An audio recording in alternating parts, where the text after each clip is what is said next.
علی بھائی آپ کا کہنا ہے کہ خارجی کافر نہیں، لیکن سنن ابن ماجہ کی حدیث کے مطابق ان کو کافر کہا گیا ہے۔ احادیث میں جو اس طرح کے کفر آتے ہیں نا، انہیں کہا جاتا ہے کفر دون الکفر۔ جس طرح کہ صحیح مسلم میں حدیث ہے کہ بندے کے کفر اور اسلام میں فرق، شرک اور ایمان میں فرق کیا ہے؟ نماز ہے۔ تو پاکستان میں پھر کتنے کافر ہیں؟ ادھر بھی ہو سکتا ہے کوئی بیٹھے ہوں۔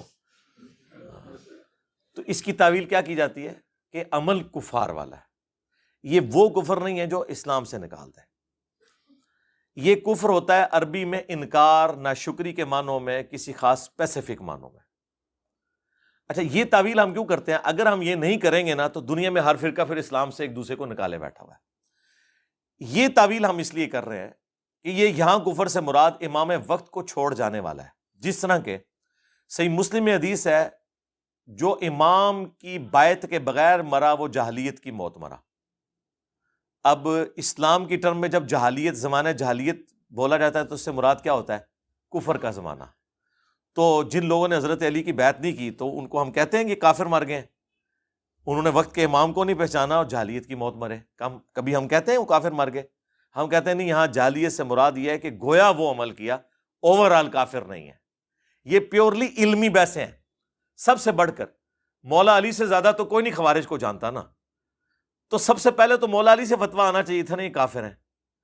تو میں نے المصنف ابن ابی شیبہ سے بتایا ہے کہ ان سے پوچھا گیا کہ یہ کافر ہیں، تو انہوں نے کہا کہ یہ کفر ہی سے تو بھاگے ہیں، تو وہ یہ حدیث پیش کر دیتے نا۔ مخلوق کے سب سے بہترین لوگ جو قتال کر رہے تھے وہ تو حضرت علی تھے۔ یہ حصہ تو بخاری مسلم میں ہے کہ خوارج سے وہ قتال کریں گے جو مخلوق کے بہترین لوگ ہوں گے، اور خوارج بدترین مخلوق ہوں گے۔ اور حضرت علی یہ حدیث بیان کرتے ہوئے کہتے ہیں کہ میں آسمان سے زمین پہ گر پڑوں یہ تو مجھے گوارا ہے، لیکن یہ گوارا نہیں کہ میں رسول اللہ پہ کوئی ایسی بات کروں جو میں نے خود نہ سنی ہو صلی اللہ علیہ وآلہ وسلم۔ یعنی انہوں نے یہ بتایا کہ میں جو بولنے جا رہا ہوں یہ کوئی چھوٹی بات نہیں ہے، کیونکہ آپ اپنے فوجیوں کا مورائل بلند کر رہے تھے، کیونکہ صحابہ میں یعنی وہ جب ان کی داڑیاں نمازیں دیکھتے تھے تو وہ کہتے تھے ہم مسلمانوں کو قتل کر رہے ہیں۔ پھر حضرت علی نے وہاں حدیث سنائی کہ مخلوق کے بہترین لوگ ہوں گے جو خوارج کو قتل کریں گے، اور مسلم کے تو الفاظ ہیں اس کے بعد کوئی بھی نیک عمل نہ کریں وہ ان کے لیے یہ قتال ہی ان کے مرتے دم تک کے لیے، ان کی آخرت بچانے کے لیے کافی ہو جائے گا، اتنی بڑی ایکٹیویٹی ہوگی۔ لیکن اس کے باوجود حضرت علی کیا کہہ رہے ہیں کہ یہ کفر ہی سے تو بھاگے ہیں، کیونکہ انہوں نے یہ سمجھا میں کافر ہو گیا ہوں تو مجھے بھی چھوڑ گئے۔ تو حضرت علی نے تو اس حدیث کا انکار کر دیا آپ کے ذوم میں، لیکن میرے نزدیک انکار نہیں کیا، انہوں نے اس کی صحیح ڈیفینیشن بتائی۔ پھر پوچھا گیا منافق ہے، انہوں نے کہا منافق کہاں سے ہو سکتے ہیں؟ منافق تو اللہ کا ذکر نہیں کرتے مگر بہت تھوڑا، یہ تو اتنی لمبی نمازیں پڑھتے ہیں۔ اور بخاری مسلم میں الفاظ ہیں کہ اے علی اتنی لمبی وہ نمازیں پڑھیں گے کہ تمہیں بھی ان کی نمازوں پہ رشک آئے گا۔ تو نماز تو اللہ کی پڑھ رہے ہیں نا وہ۔ اچھا، اور پھر حضرت علی سے جو ان کا اختلاف ہے وہ بھی حضرت علی کی محبت میں ہے کہ معاویہ کے ساتھ آپ صلح کیوں کر رہے ہیں، یہ باغی ہے، یہ واجب القتل ہے۔ یہ ان کا سٹانس تھا، ان کو کوئی اپنی ذاتی اختلاف نہیں تھا۔ ہم جو انہیں غلط کہتے ہیں وہ اس لیے کہ امام وقت کے حکم کی انہوں نے نافرمانی کی۔ جس طرح کہ اگر نعوذ باللہ صحابہ کرام صلح حدیبیہ کے موقع پر رسول اللہ کا حکم ماننے سے انکار کر دیتے حضور کی محبت میں ہی، جو شروع میں ریلیکٹنٹ تھے، حضرت عمر بھی، بخاری میں الفاظ ہیں کہ یا رسول اللہ ہم دب کے کیوں صلح کریں، ٹھیک ہے، تو وہ حضور کی محبت میں ہی کر رہے تھے نا، لیکن وہ غلط ہوتا اگر ایسے کرتے۔ اس لیے بخاری مسلم میں الفاظ ہیں، سہل ابن حنیف کہتے ہیں بدری صحابی، یہ وہی تھے جنہیں حضرت معاویہ کو معزول کر کے حضرت علی نے شام کا گورنر لگایا تھا اپنے دور خلافت میں، اور حضرت معاویہ نے استعفیٰ دینے سے انکار کر دیا تھا، تو جنگ صفین لڑنی پڑی حضرت علی کو۔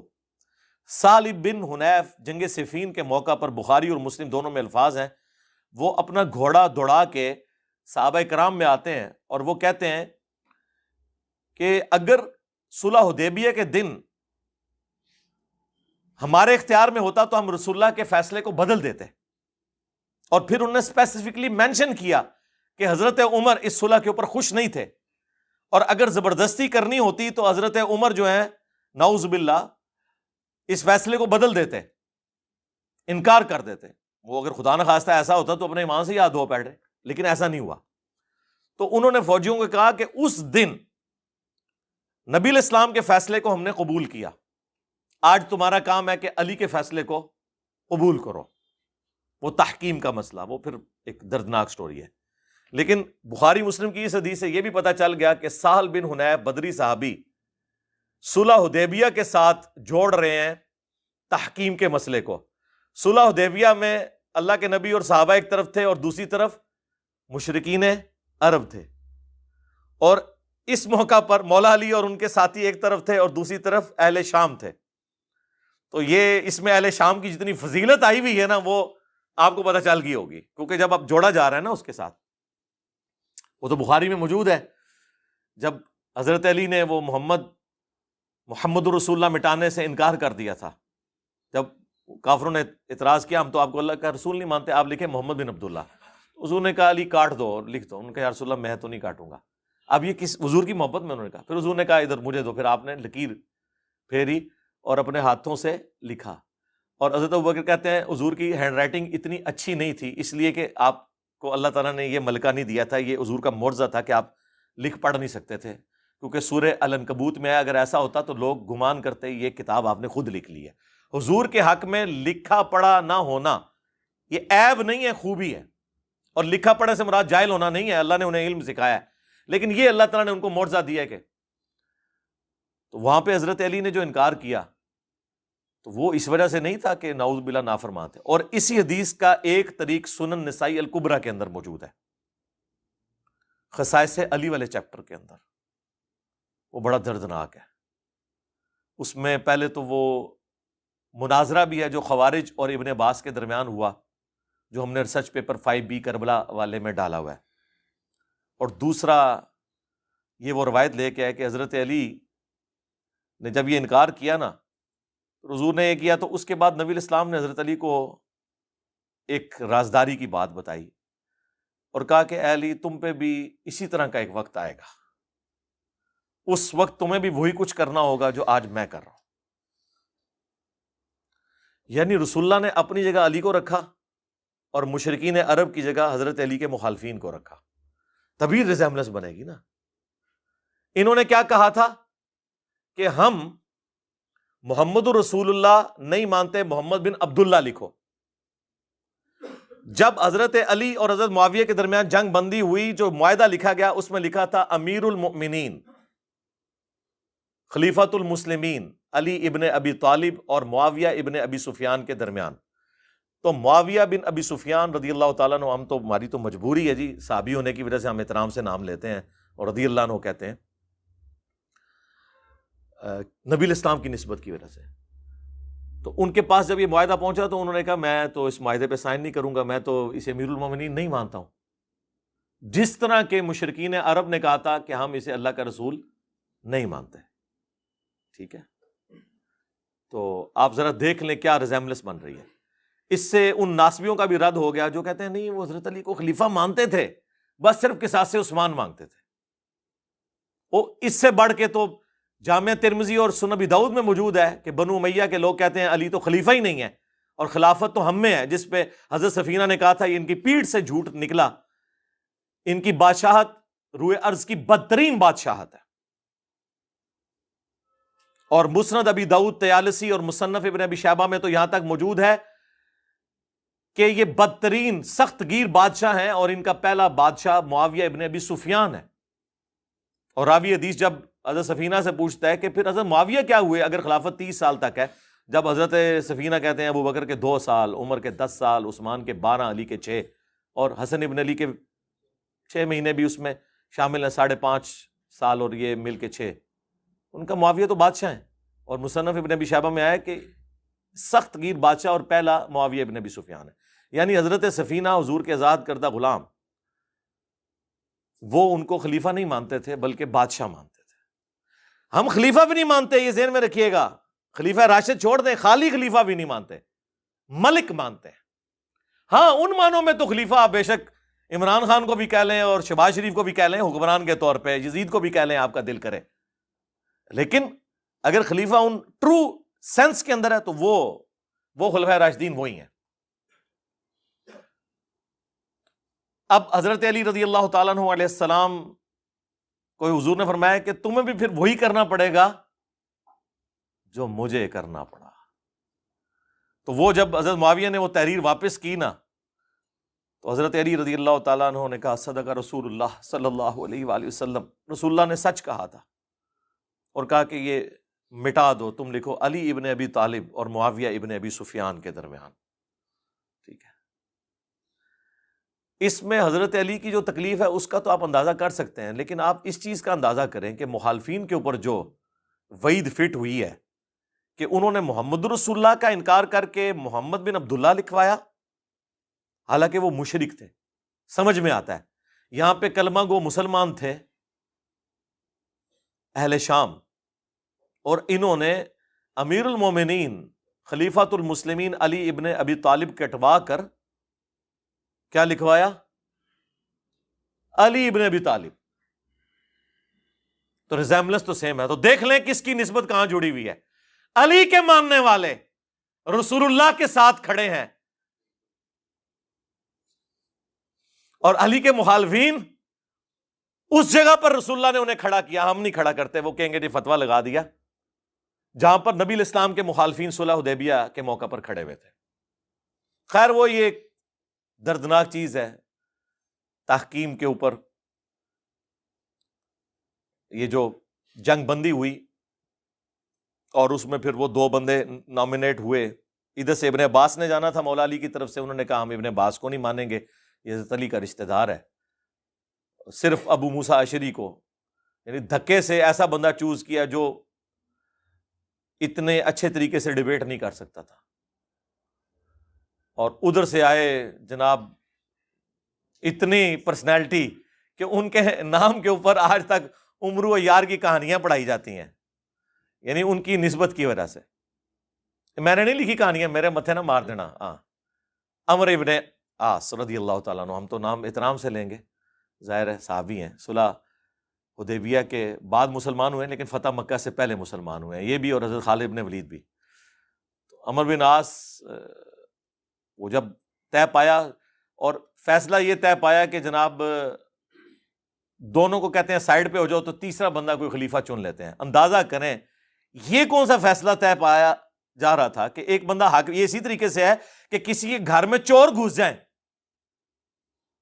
اور آپ جا کے یہ فیصلہ کرنا شروع کر دیں کہ ٹھیک ہے لڑنے کی ضرورت نہیں، دونوں آدھا آدھا مال کر لو، یا مالک بھی دستبردار ہو جائے، چور بھی دستبردار ہو جائے اور کسی تیسرے بندے کے حوالے کر دیتے ہیں یہ مکان.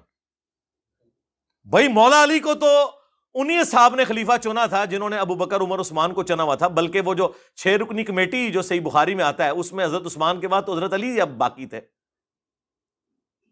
ان سے زیادہ کون خلافت کا حقدار تھا بعد میں حضرت عثمان کی شہادت کے بعد؟ تو یہ کوئی فیصلہ تھا جی عبداللہ بن عمر کو بنا دیں؟ یہ بھی بیچ میں ایک رائے آئی. اسی وجہ سے وہ صحیح بخاری میں 4108 ہے نا جو حضرت معاویہ نے خطبہ دیا تھا عبداللہ بن عمر کی طرف کنایا کرتے ہوئے، کون تم میں سے خلافت کے لیے خواہش رکھتا ہے، سینگ اٹھائے، میں اس کے باپ سے زیادہ خلافت کا حقدار ہوں.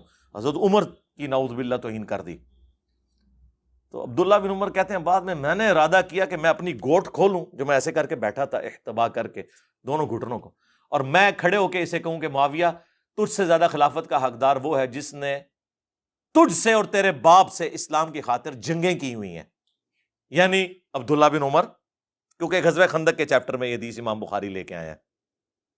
یا حضرت علی کی طرف اشارہ ہے کہ تم باپ بیٹا تو کافر تھے، آج بعد میں مسلمان ہو کے کہہ رہے ہو کہ ہم عمر سے بھی زیادہ خلافت کے حقدار ہیں، کیونکہ انہوں نے کہا میں اس کے اور اس کے باپ سے زیادہ خلافت کا حقدار ہوں. تو ظاہر ہے جسے کہا اسی کو تکلیف ہوئی نا. انہوں نے بعد میں کہا میں نے ارادہ کیا لیکن پھر میں فتنے کے ڈر سے خاموش ہو گیا اور خون ریزی کے ڈر سے. پھر مجھے جنت کی نعمتیں یاد آ گئیں کہ ٹھیک ہے مر کے تو جنت میں ہی جانا ہے، دنیا میں کمپرومائز کر لیتے ہیں. اور وہ راوی حدیث جو تابعی ہے وہ کہتا ہے کہ عبداللہ بن عمر نے خاموش ہو کے اپنی عزت بھی بچا لی اور اپنی جان بھی بچا لی. یعنی ایک خال المومنین نے، جی عبداللہ بن عمر بھی تو خال المومنین ہے، مومنین کے ماموں نہیں ہیں، سیدہ حفصہ کے بھائی ہیں. اور اس بخاری کے حدیث میں حضرت حفصہ ہی ان کو بھیج رہی تھی کہ جاؤ بھائی معاویہ کا جا کے خطبہ سنو، ورنہ تمہاری غیر موجودگی کو کہیں تمہارے خلاف سازش کے طور پر ایکسیپٹ نہ کر لیا جائے. اور دوسرے خال المومنین حضرت ام حبیبہ کے بھائی حضرت معاویہ رضی اللہ تعالیٰ عنہ. اندازہ کریں اس عورت کی نسبت کی وجہ سے عزت کی جا رہی ہے جس عورت نے اپنے بھائی اور باپ سے ٹکر لے کے حضور سے شادی کی ہوئی ہے، اور کل کو مسلمان ہو کے اس کی نسبت کو اپنے حق میں یوز کیا جا رہا ہے. یعنی آپ پہلے مخالفت کریں کہ تم اس نبی پہ ایمان کیوں لائی ہو، اور کل کو جب آپ ایمان لے آئیں تو آپ کہیں کہ میں تو اس کا بھائی ہوں، میں تو اس کا باپ ہوں. خیر، وہ تحکیم کے اس موقع کے اوپر، یہ بھی تحکیم کے بعد کا واقعہ ہے جو یہ میں بخاری 4108 بیان کر رہا ہوں. باقی آپ میرا کربلا والا ریسرچ پیپر پڑھیں تو الحمدللہ ہر چیز آپ کو کلیئر ہو جائے گی. چلے خیر، وہ تحکیم کے مسئلے پہ آئے. وہاں سے جناب ابو موسیٰ اشعری کو انہوں نے کہا مانیں گے، ادھر سے عمرو بن عاص گئے اور جی معزول کر دیں جی. اور عمرو بن عاص نے کہا کہ سب سے پہلے ابو موسیٰ اشعری سے کہا کہ تم کھڑے ہو کے اناؤنسمنٹ کرو کہ میں علی کو معزول کرتا ہوں اور معاویہ کو بھی معزول کرتا ہوں. پھر میں کھڑے ہو کے اناؤنسمنٹ کروں گا کہ میں معاویہ کو معزول کرتا ہوں اور علی کو بھی کرتا ہوں، کوئی اور بندہ چنیں گے. لیکن رزلٹ کیا نکلا؟ ابو موسیٰ اشعری جو ہیں وہ تو ممبر پہ چڑھ کے انہوں نے یہ بات کر دی. ہمارے نزدیک تو بالکل غلط فیصلہ تھا. عمرو بن عاص جب چڑھے انہوں نے کہا کہ دیکھو اس نے تو علی کو بھی معزول کر دیا اور معاویہ کو معزول کیا، میں معاویہ کو بحال کرتا ہوں، اسے خلیفۃ المسلمین بناتا ہوں اور علی کو معزول کرتا ہوں. ایک صوبے کے گورنر کو خلیفۃ المسلمین بناتا ہوں. یعنی ان کہتے ہیں وہ کھلونے دی تھان دیتی تے منجی ڈا کے بہ گئے. تو ابو موسیٰ اشعری جو ہے انہوں نے، ان کو پھر غصہ آیا کہ یہ تو کمرے کے اندر کیا کمٹمنٹ کر کے آیا تھا. تو انہوں نے کہا کہ تو جو ہے نا تیری مثال کتے کی مثال ہے اے عمر. یہ انہوں نے کہا، میں نے نہیں کہا. تو انہوں نے کہا تیری مثال گدھے کی مثال ہے. ٹھیک ہے، خیر اسی کے اوپر وہ چپکلش ہوئی، معاملہ یہیں پہ ختم ہو گیا. پھر حضرت علی واپس چلے گئے. ابھی صفین پارٹ 2 ہونا تھا لیکن خوارج نے حضرت علی کو شہید کر دیا. اس کے بعد پھر ابو موسیٰ اشعری پوری زندگی حضرت علی کے سامنے نہیں کبھی آئے، شرمندگی کے مارے جو کچھ ایکٹیویٹی پرفارم ہوئی. اسی وجہ سے شیعہ جو ہیں ابو موسیٰ اشعری کو برا کہتے ہیں. تو وہ کوئی 100% پھینکنے والی بھی ان کی بات نہیں ہے، مس ہینڈلنگ تو ان سے ہوئی ہے. ہم یہ کہتے ہیں وہ صحابی ہیں، صحابیت کا احترام کریں. دیکھیں سر، ہمارے جتنا جگرا ہے کسی کا؟ ہم تو مولا علی کے مخالفین کو بھی کہتے ہیں کہ یار صحابی ہیں، احترام کریں. علمی رد ضرور کریں لیکن احترام کے دائرے کے اندر.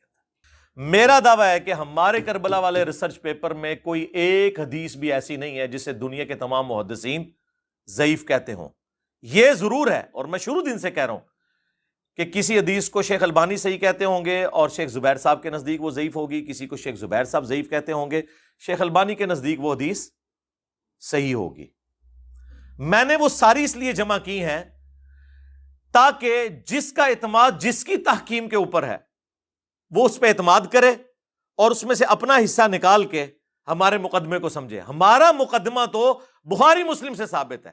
ہمارے مقدمے کے لیے بخاری کی ایک حدیث ہی کافی ہے، 2812 اور 447. عمار کو ایک باغی جماعت قتل کرے گی، عمار انہیں اللہ اور جنت کی طرف بلا رہے ہوں گے اور وہ جماعت جہنم کی طرف بلا رہی ہوگی. اس حدیث میں حضرت معاویہ رضی اللہ تعالیٰ عنہ کی جماعت کو باغی اور جہنم دوزخ کی طرف بلانے والی جماعت نبی الاسلام نے فرمایا. اس پہ میری کی ایک ویڈیوز ریکارڈڈ ہے، کربلا والا ریسرچ پیپر پڑھ لیں. دوست کی جماعت نہیں، اس کی طرف بلانے والی. ہماری تو خواہش ہے جتنے اہل ایمان تھے سب کو اللہ تعالیٰ جنت میں داخل کرے. ہاں، ہمارا کوئی لینا دینا نہیں ہے، ہم تو اسلام پہ جو افطار ٹوٹی ہے اس کو ڈسکس کرتے ہیں. تو ہمارے ریسرچ پیپر میں الحمدللہ جتنی حدیثیں ہیں وہ 100%. یہ بعض لوگوں نے ہمارے اسٹوڈنٹس میں سے بھی ہنگامہ کھڑا کرنے کی کوشش کی اور وہ خام خواہ غلط چیزوں کو رنگ دے رہے ہیں اور وہ ہماری تحقیقات سن کے ہمیں وہ چیزیں بلیم کے طور پہ بتا رہے ہیں جو ہم نے خود بتائی نہیں ہیں. نہ سرکار، نہ، کوئی غلطی نہیں.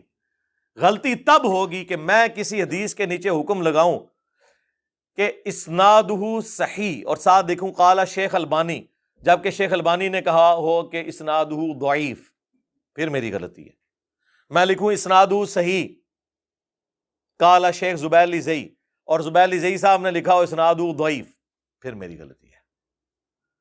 جب میں نیچے تحکیم لگاتا ہوں تو وہ اسی لیے لگاتا ہوں تاکہ جس کا اب اکثر تو ناصبی شیخ البانی کو امام مانتے ہیں، ہم بھی کہتے ہیں وہ بہت بڑے حدیث کے امام ہیں، تو مجھے کتے نے کاٹا ہوا ہے کہ میں وہ حدیث نکال دوں جسے شیخ البانی نے صحیح کہا ہو،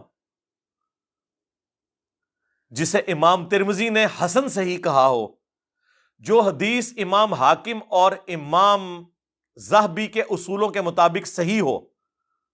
اب یہ وہ چار بڑے امام ہیں جنہیں اہل حدیث زبیلی زئی صاحب سے بڑا امام مانتے ہیں، یعنی وہ حدیث جو ترمذی میں ہے کہ وہ عبید اللہ ابن زیاد کا جب سر کاٹ کے مختار سقفی کے سامنے رکھا گیا تو اس کے نتنوں میں سانپ گھس گیا تھا۔ اس حدیث کو شیخ زبیر صاحب کہتے ہیں کہ اس میں آمش کی تدلیس ہے، میں اسے ضعیف کہتا ہوں۔ میں جب شیخ صاحب سے پوچھا، شیخ صاحب کہتے ہیں میرے نزدیک ایک سانپ نہیں 1000 سانپ اس کے نتنوں میں داخل ہونے چاہیے۔ ہاں وہ کہتے ہیں میں تو خوش ہوں، لیکن میں اصول پہ بات کر رہا ہوں، مجھے اس کی سما کی تصریح نہیں ملی۔ لیکن جو آمش کی تدلیس کو نہیں مانتے، پاکستان کے عالم و سارے اہل حدیث سوائے اکا دکا کے، وہ کہتے ہیں کہ آمش کی تدلیس سے ہم صرف نظر کرتے ہیں، چاہے ارشاد اللہ قصری صاحب ہوں، خواہ وہ شیخ البانی ہوں، امام ذہبی ہوں، امام ترمذی ہوں، اس لیے وہ حدیث کو صحیح کہتے ہیں۔ تو میں نے وہ حدیث ڈالی ہوئی ہے، تو بعض لوگوں نے اعتراض کیا انجینئر صاحب نے ضعیف روایت ڈالتی ہے، منو پہ دس دینے، میرے کو سیکھ کے منو پہ دس دینے، سرکار ضعیف نہیں ہے، جن کے خلاف ناسبیت کا مقدمہ ہے ان کے نزدیک وہ بالکل صحیح۔ آپ کو سمجھ آئی یہ بات کی؟ یہ میں کیسے نکال دوں جو کہ میرے پاس ایک ہتھیار ہے؟ آپ یہ چاہ رہے ہیں میں وہ ہتھیار نکال دوں، اور جو میں ہتھیار لے کے آؤں جس کو وہ مانتے ہی نہیں ہیں، تو میرے تو دونوں ہتھیار ہی فارغ ہو گئے نا۔ ہمارا مقدمہ تو بخاری مسلم میں ہے، لہذا اس میں جہاں جہاں پہ بھی کوئی روایت ہے الحمدللہ وہ محدثین کے نزدیک کبھی کسی محدث کے حکم میں صحیح ہوگی، کبھی کسی کے، دو نمبری نہیں ہوگی۔ اللہ کا شکر ہے دو نمبری یہاں پہ نہیں ہے۔ دو نمبری کے لیے ضروری ہوتا ہے کہ آپ کسی فرقے کو فالو کریں، ہم تو ہر اس بات کو فالو کر لیتے ہیں جو صحیح ہوتی ہے، تو ہمیں موقف بدلنے میں کوئی ٹائم نہیں لگتا الحمدللہ۔ کہیں پہ غلطی ہو اپنا رجوع ریکارڈ کرواتے ہیں، لیکن وہ غلطی ہونی بھی چاہیے نا، خام خواہ تو نہیں رجوع ریکارڈ کرانا، یا خام خواہ میرے ساتھ اختلاف رائے تو نہ کوئی کرے، کوئی بات بنتی بھی ہو نا۔ آٹا گوندے ہلدی کیوں ہے؟ تو آٹا گوندے ہوئے ہلنا تو پڑے گا نا۔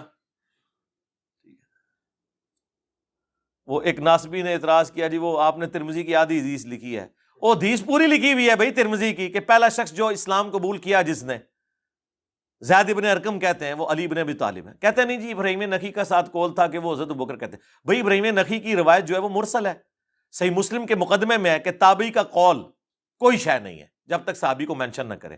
جب ایک روایت آدھی جو روایت ہے وہ موقوف ہے ایک صحابی تک جو سابقون الاولون میں سے ہیں، اور باقی جو آدھا اس کا جو حصہ ہے وہ ہے ہی ضعیف اور مردود اور مرسل ہے، میں نے اس کو نہیں لکھا، تو اس سے کیا فرق پڑتا ہے؟ جبکہ میں اس پمفلٹ کے لکھنے سے پہلے پوری ویڈیو ریکارڈ کروا چکا ہوں، پہلا مسلم کون، اس میں نے اس کو پورا بریف کیا ہے۔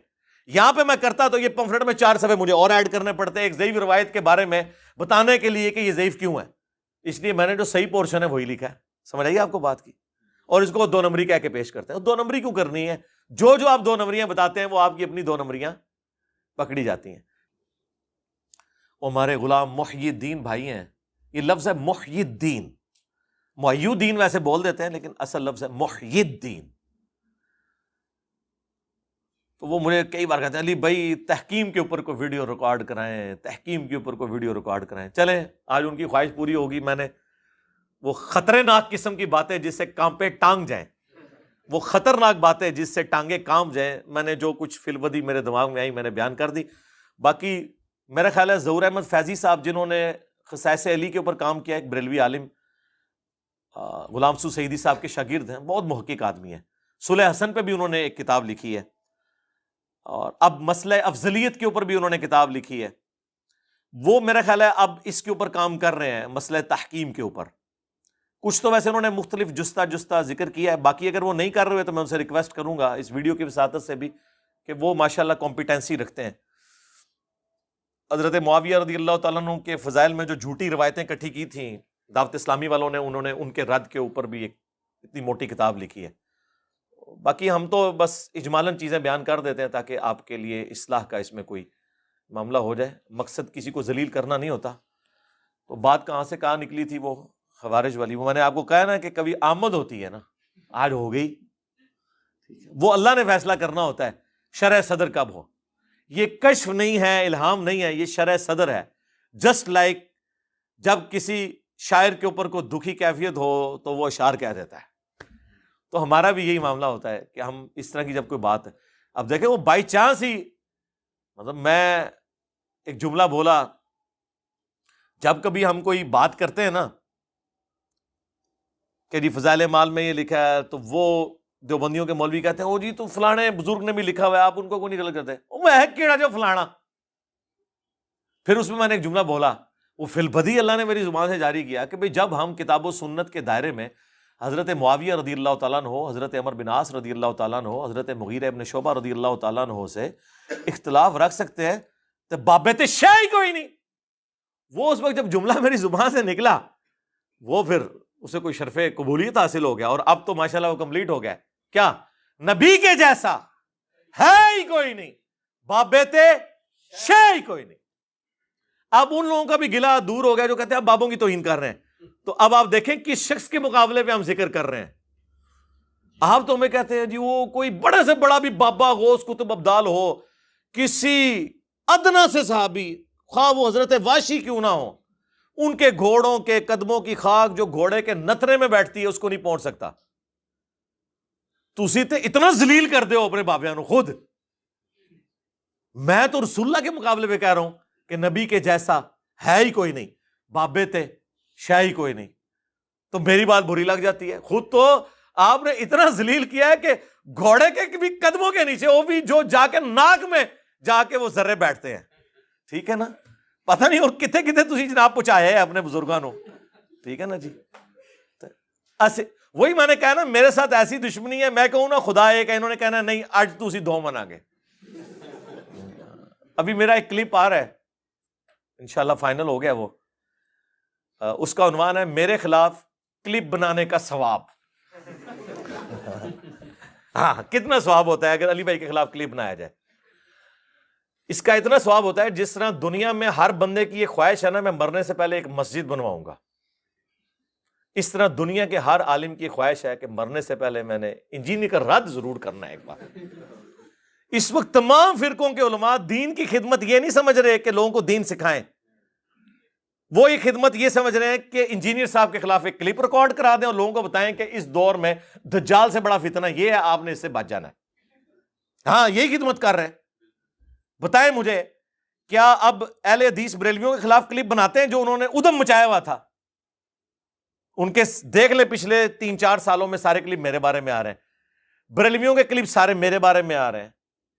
ٹھیک ہے جی؟ دیوبند کے کلپ سارے میرے بارے میں آ رہے ہیں.